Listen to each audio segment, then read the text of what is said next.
हो मॅम, आम्ही त्यांच्याविषयी संपूर्ण अभ्यास केलाय. खूप छान.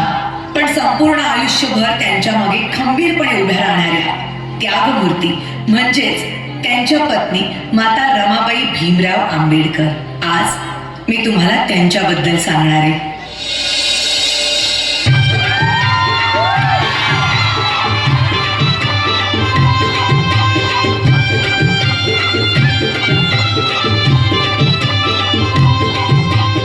वयाच्या 7व्याच वर्षी त्यांच्या आई वडिलांचं निधन झालं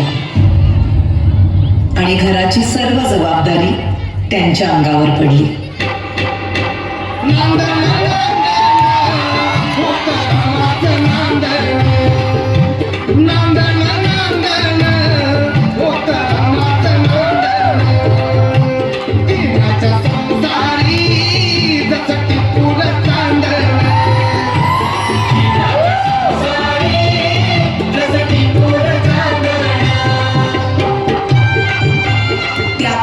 बालविवाह ही प्रथा प्रचलित असल्यामुळे वयाच्या 9व्याच वर्षी त्यांचा विवाह भीमराव आंबेडकर यांच्याबरोबर झाला.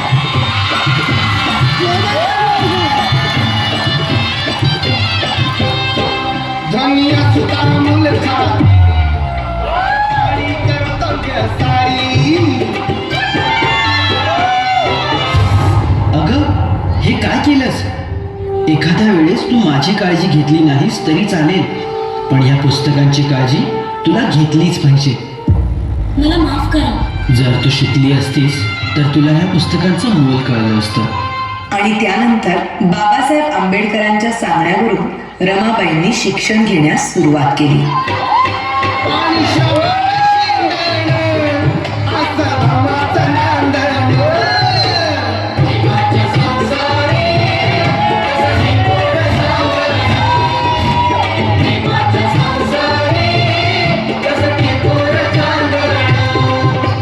पुढच्या शिक्षणासाठी बाबासाहेब आंबेडकरांना परदेशी जावं लागलं, म्हणून रमाबाईंनी संपूर्ण घराची जबाबदारी स्वतःवर घेतली.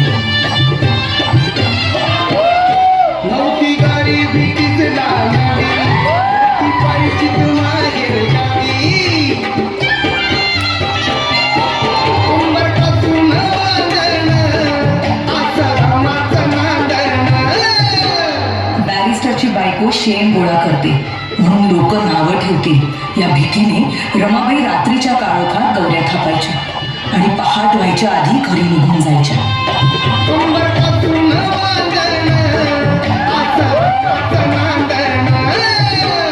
पण मॅडम, रमाबाईंची रमाई केव्हा झाली? रमाबाईंच्या 5 मुलांपैकी 4 मुलांचा मृत्यू त्यांनी खूप जवळून पाहिला होता.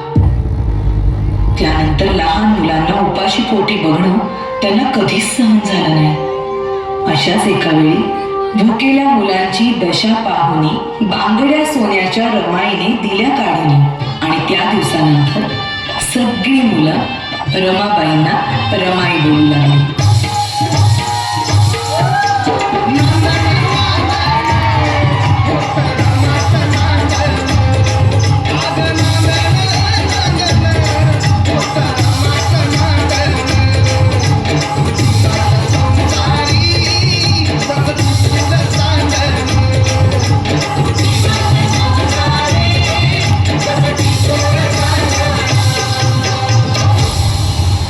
प्रेम, माया, त्याग अशा अनेक गुणांचा संगम म्हणजेच माता रमाबाई भीमराव आंबेडकर.